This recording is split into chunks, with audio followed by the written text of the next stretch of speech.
guys, Pete and Carol here. Welcome back to the channel. As you can see, we're back at the cabin, and we're going to be spending some time here filming the cabin series, which a lot of you really enjoyed from, what was it, 2 years ago, 22 into 23, where we spent an entire year pretty much here at the island, including the overwintering part, that was our first time ever doing that. And so we think we're geared up and able to do that again. We'll show you around. The ice isn't frozen yet, but we do have snow, so winter is upon us. And but one of the cool things this time around is that we don't have to make that huge investment we had to make back in 22. And we kind of know what we're getting ourselves into. Yeah, we're much more knowledgeable about the lake.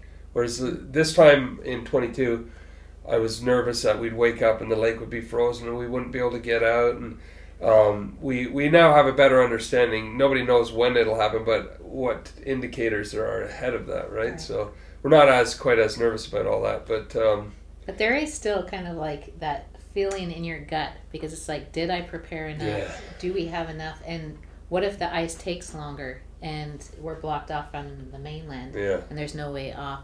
How long is it going to take this time, you know? So there's always that, and then just, enough firewood.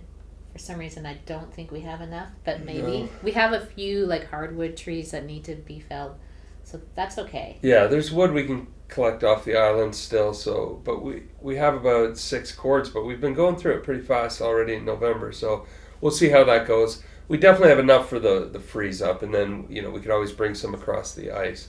That is true. But we did a long-form video of our time here back in 22-23, and those long-form videos attract a lot of new folks who don't know who we are and haven't been following us for long. And so we got a lot of comments about, wow, for 1 year, you guys sure had to make a huge investment. And I guess what we neglected to articulate was that investment was not just for that 1 year at the lake, it was for the next 5, 10, hopefully years. So think about things like getting electrical power in, getting our battle-borne batteries and all that. We did that. We don't have to do it again. I mean, we may expand it this year and add more batteries, but at least we don't have to start from scratch. Things like buying all our flotation suits. We've got all that stuff now, the winter boots and, so the snow dogs, the trailers that go behind them. It was a huge investment, but that stuff will last us for many, many years. Pete made an investment this year in a snowmobile, which is, we were last year, if you recall, or a couple years ago, we borrowed a snowmobile, and there are times when that's the only machine that will get you in and out because of slush and things like that. So he hasn't got it yet, but go to his channel, The Adventure Guys. We'll put a link below and kind of follow along with that story. So we just completed the Great Canadian Overland Adventure from the far west coast of Vancouver Island all the way to the most easterly point in North America called Cape Spear off of Newfoundland. And that was an incredible journey, including a lot of exciting and also emotional events when we were here in Ontario. So we're taking that entire series and making a long form video out of it. It might be 2 parts because it's a lot of material.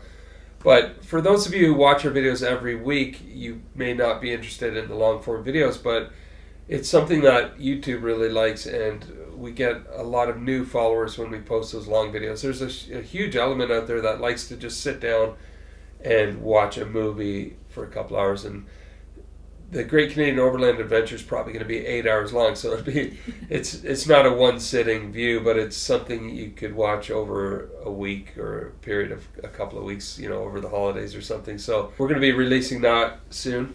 But that was an incredible summer. I mean, it's just so much. I haven't even fully processed everything. What was your favorite part? Caroline's wedding, I guess, obviously. Well, yeah, that was amazing. But I think it was just spending time with you.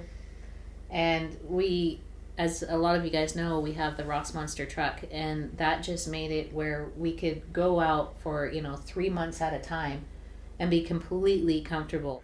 We ended up doing a lot of outdoor cooking. You did.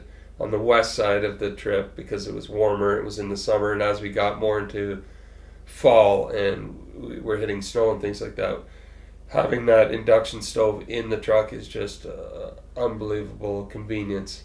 You can get up and make breakfast and all that without ever even going outside in the rain or the snow. So the truck was incredible. The whole journey was awesome. If you haven't seen it, keep your eye open for the long form video that's coming out. I would have to say my favorite spot though was the private beaches out on the island. Vancouver Island. Yeah, that was incredible. And just the whole journey going to the far north of it was, probably my favorite. There's so much wildlife, remoteness, and then just pristine beaches all to yourself. Yeah, it's hard to believe they're out there. We had to move pretty quick through the prairies because we were heading back for a birthday, a wedding anniversary, our daughter's wedding, and so on. So we have more exploring to do, especially in the north parts of Saskatchewan and Manitoba. But we'll be back for sure and explore that whole beautiful area. Yeah, I'm not too worried about that. Like I'm glad we did what we did and what we could do, and that's part of travel too. You can't do everything that you've ever wanted to, especially with family, with kids growing up, getting married.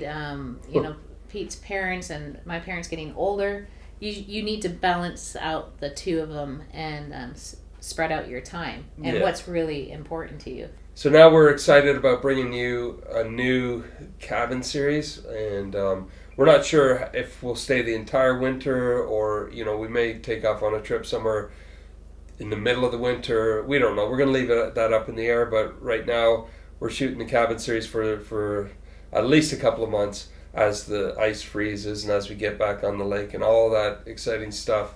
And we're just excited to show you what life is like on an island in the winter in Canada. It's sometimes we shake our heads and go, man, it's unique. Everything is a challenge.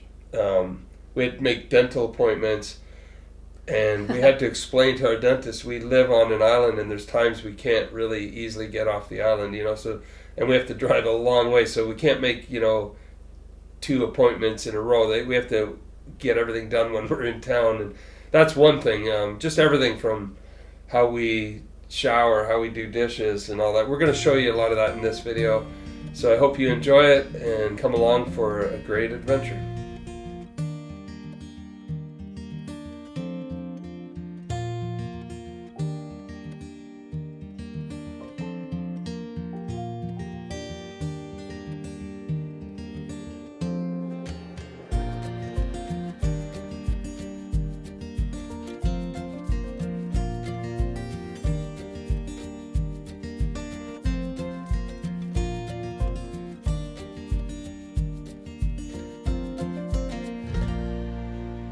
Alright guys, so it's that time of year again where we need to shut down the water. We actually left it longer this year than most. Typically around the middle of November we shut it down because the night temperatures get cold. They've been extremely cold, but we've learned how to kind of extend the season a bit by running it throughout the night. So we get up every couple hours, put some wood on the fire, and then drain our internal water tank so that the pump kicks on. And water that's moving a lot doesn't freeze as fast. So we've been able to extend it right till the end of November, which is today. Tomorrow's December 1st. But we think it's time to shut it down so we're not getting up all night, and just for the safety of the system. So basically what we do is we drain all the internal water from the water pressure tank and all that. Remove the filter. We're going to cut the line and pull it out of the lake and drain it. And then we'll pump in some pink antifreeze, the water system antifreeze, into the basic components of the system. When we see pink coming out of the shower and the sinks, then we're good to go. We've done that for many years and never had a problem, so let's get to it. And this kind of really brings on the beginning of winter. Everything gets a little more difficult from here on out. We have to draw water out of the lake. The days of just turning on the tap and taking a hot shower are over for a couple of months. So things get a little more difficult, a little more work to wash dishes and so on, but that's part of living way off the grid.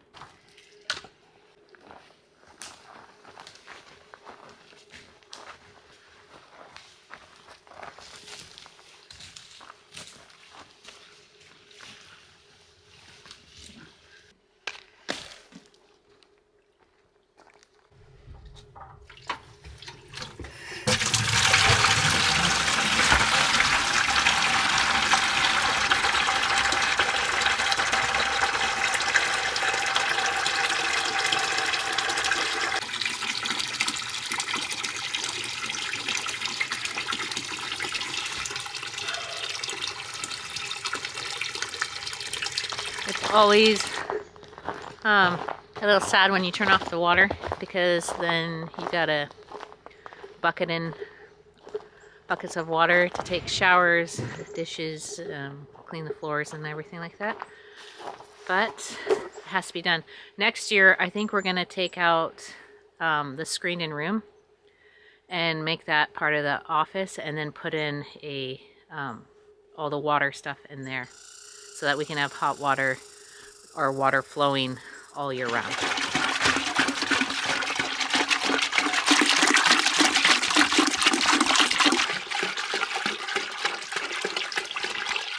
So just so you know, we're not putting car antifreeze or toxic antifreeze into our house water system. This is the non-toxic stuff that you use in a motorhome to winterize the system, and then it's also used in cabins like this.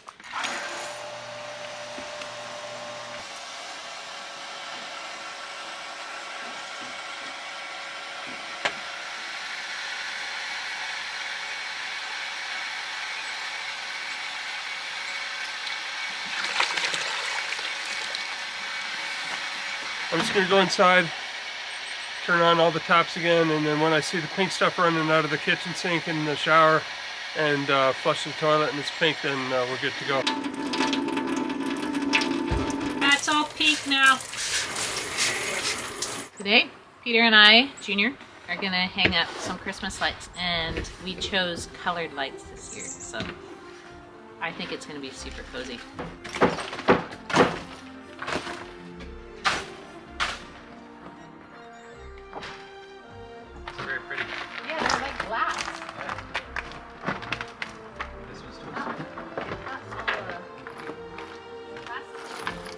So we're expecting a snowfall this afternoon, which will be cozy. I hope we can get this done in time.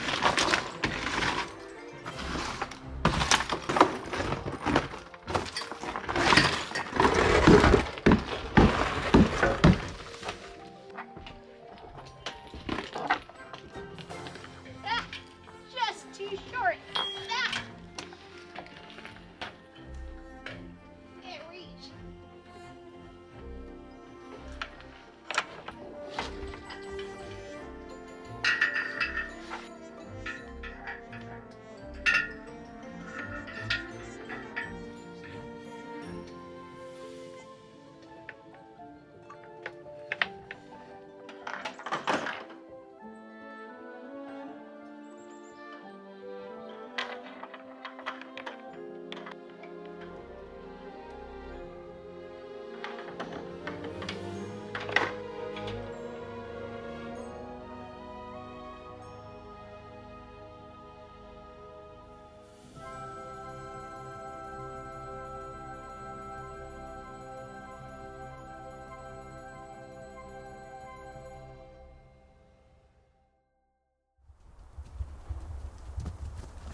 So I'm going to show you a bit of our daily routine as it pertains to water. So we have these buckets for bringing water to the house, and we also have these filtration units from Lifesaver.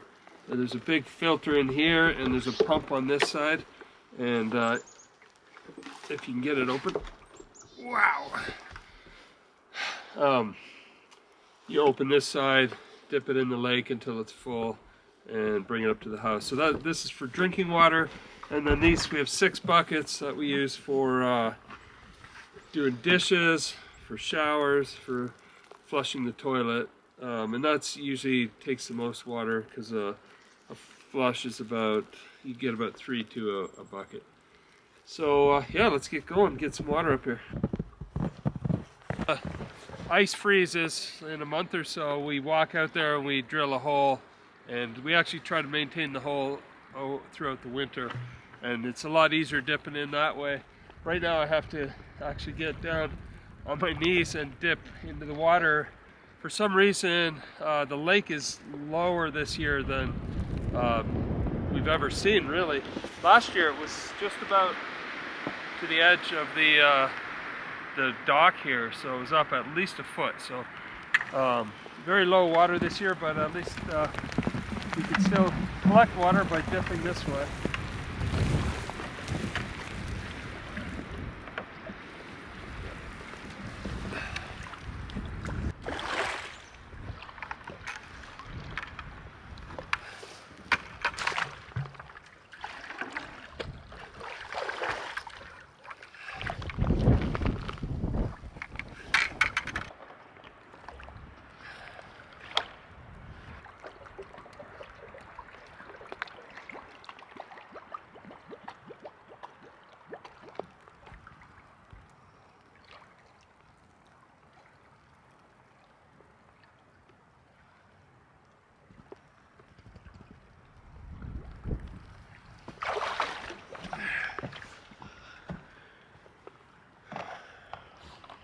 Three buckets and 1 water filter. I got 2 more buckets I'll get, and then we carry them up to the house. Now I don't have to do this every time. We take turns, the boys rotate off, and we just kind of divide up the chores. After water, I'll show you what's next.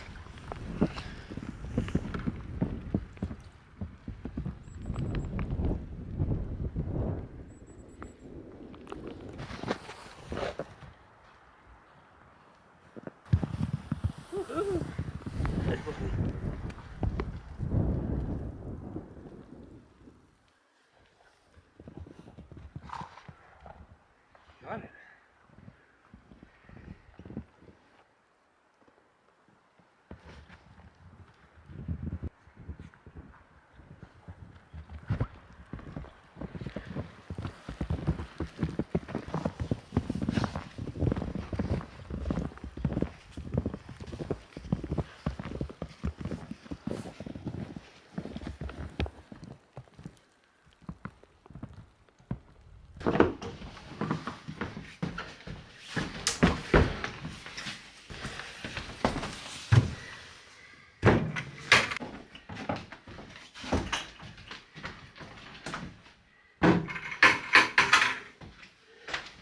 So now that we've shut down the water, I'll show you what we do, because some of you might be asking, how do you shower, how do you do dishes, and so on. So we have this really neat unit we got actually in Oregon at the Overland Expo. It's called a Kakadu water heater, and I'll show you how it works. But this is the unit that does everything for us. And it's very compact and easy to use. And so this just sits here. It's got a propane on the back. It's got one of the small green canisters. You could use an adapter and go to like a barbecue 20-pound tank or something if you want to. And then you plug it in to a 12 volt so that you can use it in your vehicle. This makes a great overlanding shower. Even though we have a shower in the truck, this allows us to take a shower outside and pump from a water source. But anyway, the power runs the little pump, and right now, as you saw, we bring the water in by bucket. It sits over there by the wood stove and warms up throughout the day. And then we just put the pump in the bucket and hit this button here. One to power it on, and that one, you can hear it kick on there. That's the propane heater. And so it pumps in through here, heats it up on demand, and then you can see over here we've got the water coming out, and that's nice and hot now. But the same unit works for showers. So we only have one right now. We want to get ourselves another one for sure for the winter to just have it set up in the shower all the time. But we do currently move it back and forth, and it's super simple. So one of the benefits of this unit as well is that it's got its own built-in rechargeable battery system. So you can run it just off the internal battery, and every once in a while you take it into your vehicle, or here we just plug it in and charge that battery back up. It's a very nice unit, very compact, and a big improvement over what's been on the market over the last couple of years. So check them out, Kakadu, and I'll put a link to their website below. So shoveling snow is another chore. Up here it's not necessarily a daily chore unless it snows back to back. We've been getting snow every couple of days already this winter. So a fair bit of shoveling, but all we're doing is shoveling the deck. We do it all around the house, the cabin, so that everything's accessible throughout the winter. But as far as off the deck, we just let the snow fall, and we tramp down paths through the woods. We pack it down just by doing our daily walk around the island, or several times a day. And probably in a couple of weeks, if it keeps snowing, we'll be getting our snowshoes out. That's always a lot of fun. And then when the lake opens up or freezes up, then all of a sudden, you know, the whole world opens up to us again. So yeah, I'm gonna shovel off the decks here. Hopefully it doesn't snow too much more, but I don't want it to get too heavy and too thick.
So I'm heading out to the marina, because last time we came back with the truck, we parked in the summer side of the parking lot, which is on a slope and it doesn't get plowed. And it gets closed down and gated for the winter, so we weren't really expecting this much snow. So I'm gonna go get it out of that side and over to the plowed side for the winter, if I can get out. Should be all right. We got good tires and good traction in that. Also, when I get back, I'm going to park this boat, and Dan will park our other boat in the boathouse so they don't fill up with snow like this for the next 3-4 weeks, or however long, you know, where we're getting snow and the boats and the ice hasn't formed yet. So yeah, that's what the boathouse is really good for that. Oh, you better go with Mom. Linda, come. Good boy. Oh no! Got it? You might want to grab it. Okay.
already starting to freeze here.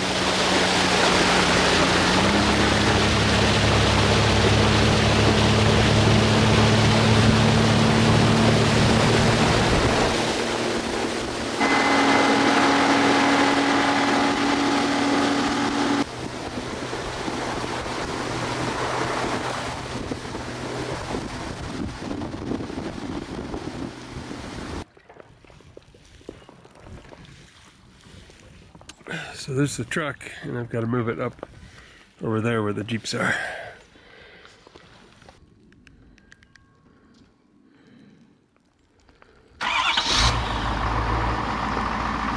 Oh wow, it's deep. I'm slip sliding around here.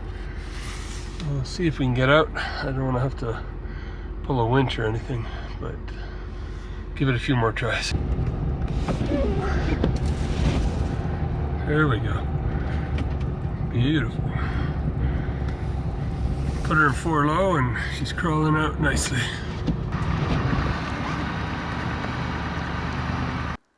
Alright, so now I've got the truck parked here with the 2 Jeeps, and this area stays maintained and plowed throughout the winter, so it'll be easier to come and go. Time to head back across the lake. So you can see slush coming in here, which is the precursor to the ice that's coming. It's just a little bit now, but we get some cold weather and it doesn't take long for this area to start freezing. And as you saw going through the narrows, it was already partially slush ice covered.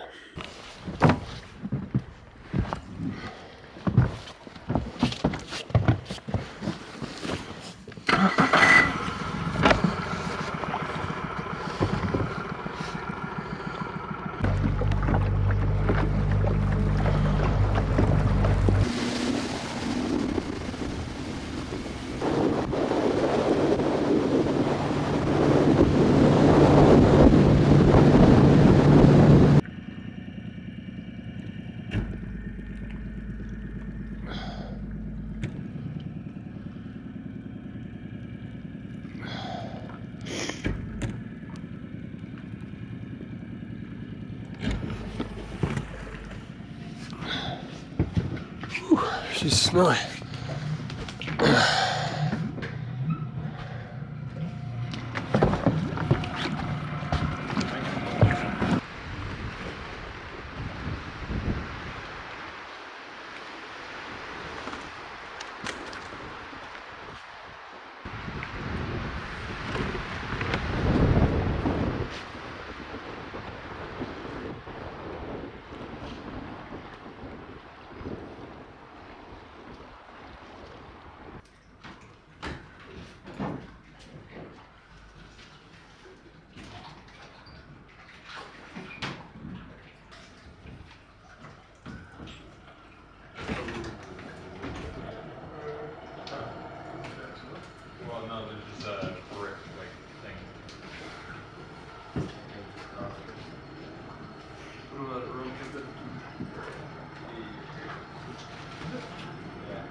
So this time of year, from now on, we're going to have to park our boats inside.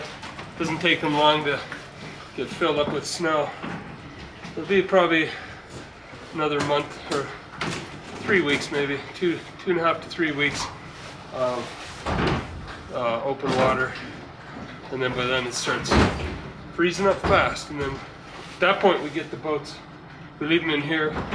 We use this pulley system. Get the boats completely out of the water. We winterize the engines, and then they sit here all winter until that glorious day in April when we can put them back in the water and go.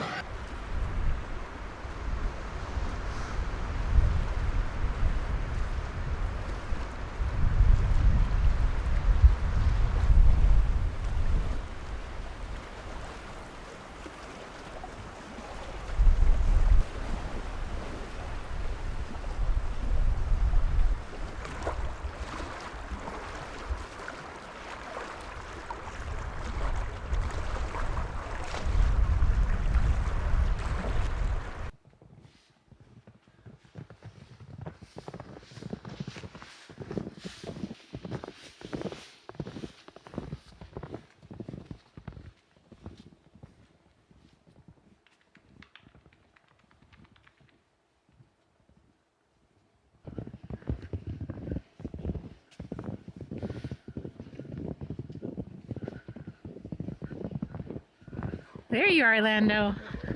Hey. He sure loves the snow.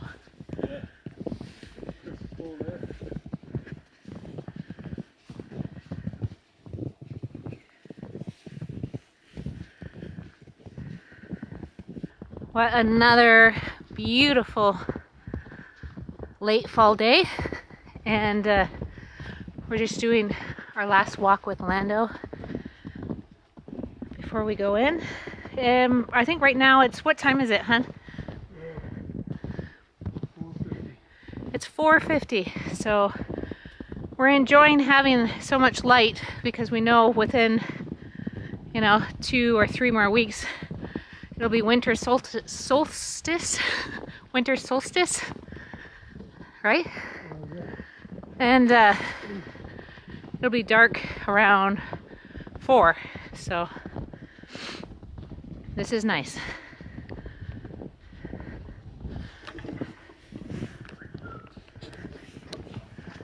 There he goes.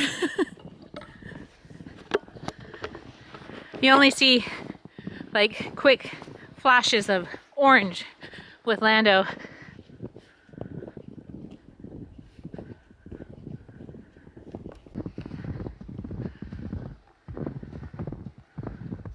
Pretty soon we'll get our snowshoes out. Yeah, getting deeper.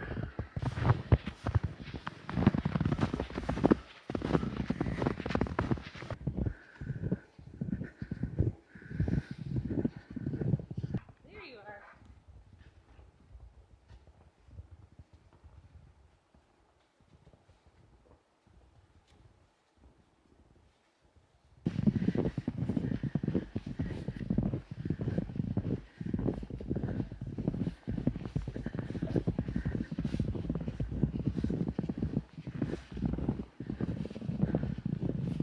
One of my favorite things in the winter is how quiet it gets. It's almost like the snow puts a sound insulation over everything. But just listen to the forest.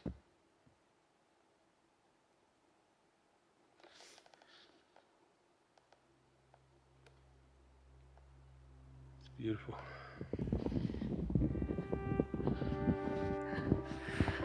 It's like a winter wonderland.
Thank you for being a part of our week here at the cabin.